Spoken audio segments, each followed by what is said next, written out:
ओम चम चम चम चंद्रहासा चकित चहचरा चाचरी शुभ्रकेशा जम जम जम जगत माता जगत जनहिता योगिनी योग माया डम डम डम डाक रूपा डम्बरु करधरा डाकहाका प्रभाका रम रम रम रक्त वस्त्रा रुद्र मणिमया मात्रमा देवी दुर्गे आदिशक्ति आनंदमयी भगवती जगदम्बा दक्षिणेश्वरी काली नंदा देवी राजराजेश्वरी के स्थान बधानगढ़ी में हम लोग अभी विराजमान हैं और सुंदर विदघम दृश्य आप देख सकते हैं।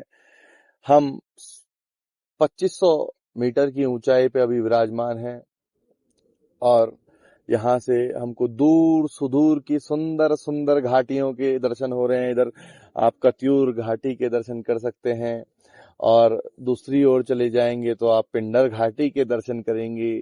तीसरी तरफ आप चले जाएंगे तो आप खनसर घाटी के दर्शन करेंगे। तो विभिन्न घाटियों से मिलकर के यह बोधांचल पर्वत श्रृंखला में यह हमारा दक्षिणेश्वरी काली माता भगवती जगदम्बा आदिशक्ति भवानी बधानगढ़ी का मंदिर यहाँ पर है, बधानगढ़ी में है। बधानगढ़ी ये गढ़ है, 52 गढ़ों में से अंतिम गढ़ है गढ़वाल का और यहाँ पर दक्षिण भाग था गढ़वाल का। तो दक्षिणेश्वरी काली बुटले थोकदार जो बुटोला थोकदार हैं परगना बधान में, उनकी इष्टकुल देवी जो हैं दक्षिणेश्वरी काली वो यहाँ पे विराजमान है। और आज का बहुत ही दिव्य पर्व है। अभी कई भक्त यहाँ पे आए हैं अपनी मनोतियों की मनोती जो उनकी पूर्ण हुई, तो उनकी मनोकामनाएं पूर्ण हुई तो भगवती को पूजा लेकर के अपनी मनोकामनाएं मांगने और पूर्ण हो गई तो फिर भगवती को पूजने के लिए यहाँ पर अनन्य लोग आ रहे हैं। देश और विदेश से यहाँ पर लोग आते जाते रहते हैं। साल के 365 दिन यहाँ पर मंदिर खुला रहता है। और उसके साथ साथ चैत्र के माह के जो चैत्र मास के शुक्ल पक्ष के नवरात्रे होते हैं उस समय पे यहाँ पे दिव्य और भव्य कार्यक्रम और मेला होता है। चैत्र अष्टमी का यहाँ पर भयंकर मेला होता है और जिसमें कि भगवती के दिव्य दर्शन भी हम लोगों को यहाँ पे दक्षिण काली के होते हैं। तो यह रमणीक स्थान ऐसा है कि जो हमारा संपूर्ण गढ़वाल और संपूर्ण कुमाऊं जो है इन दोनों को बिल्कुल इसने जोड़ करके रखा हुआ है। भगवती जगदम्बा आदिशक्ति तो जगत की माता हैं, तो सभी लोग सभी भक्त माँ के से जुड़े हुए हैं और माँ के पास यहाँ पर आते रहते हैं और भगवती के चरणों में अपने शीश नवाते रहते हैं। भगवती जीवन के कष्टों को, संतापों को और यहाँ तक कि हमारे पूर्व जन्म में किए हुए कर्मों से मिले हुए प्रारब्ध को भी बदलने में सक्षम है।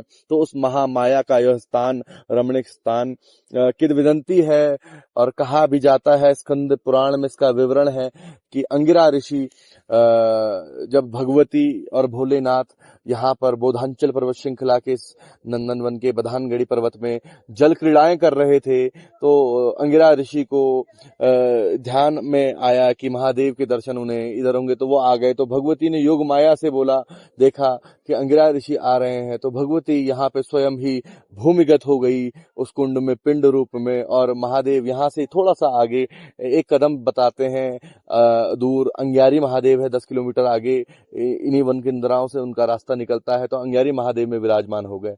तो अंगिरा ऋषि ने तपस्या करी तब जाके महादेव को पाया। तो यह रमणीक स्थान वैदिक है, शास्त्रीय है और पौराणिक है, पौराणिक काल से है। और विश्व प्रसिद्ध नंदा देवी राजजात यात्रा भी नंदा देवी जो भगवती यहाँ पे बधान में रहती हैं, बधान की देवी हैं, उन्हीं के समक्ष चलती है, उन्हीं के पास आती हैं।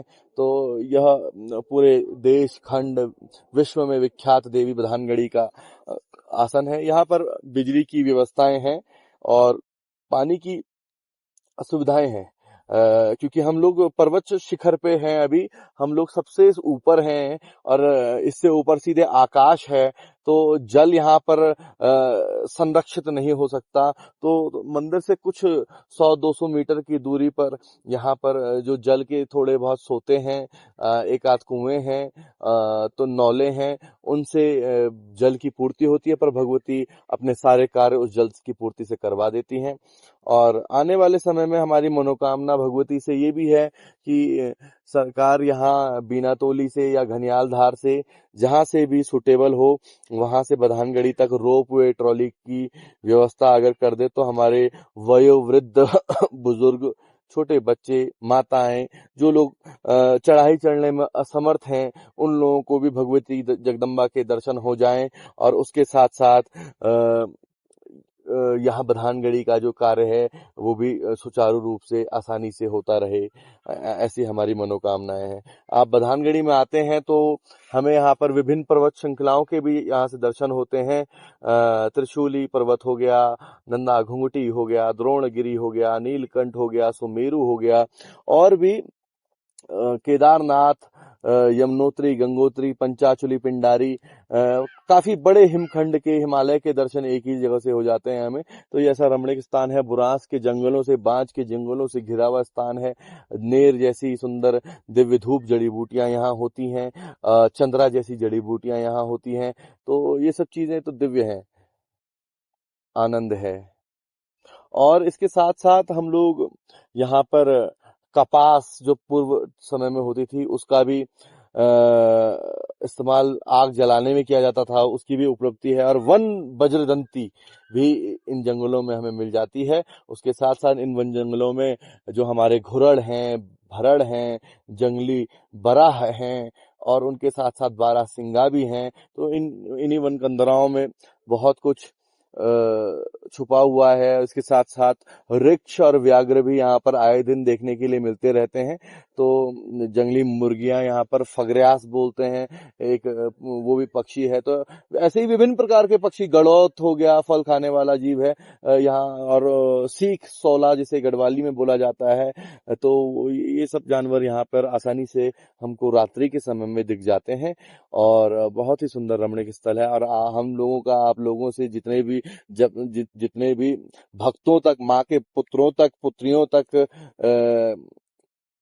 हमारी बात पहुंचे तो आप अधिक से अधिक रूप में बधान आए, जगदम्बा के दर्शन करें, बधानगढ़ी आकर के, और अपने हौसले बुलंद करें। क्योंकि ये शिखर ऐसा है, वो मतलब इतनी ऊंचाई पे पहुंचा देता है कि फिर आदमी को नीचे गिरने का मन ही नहीं करता है। जय जय नंदे, जय जगदम्बे।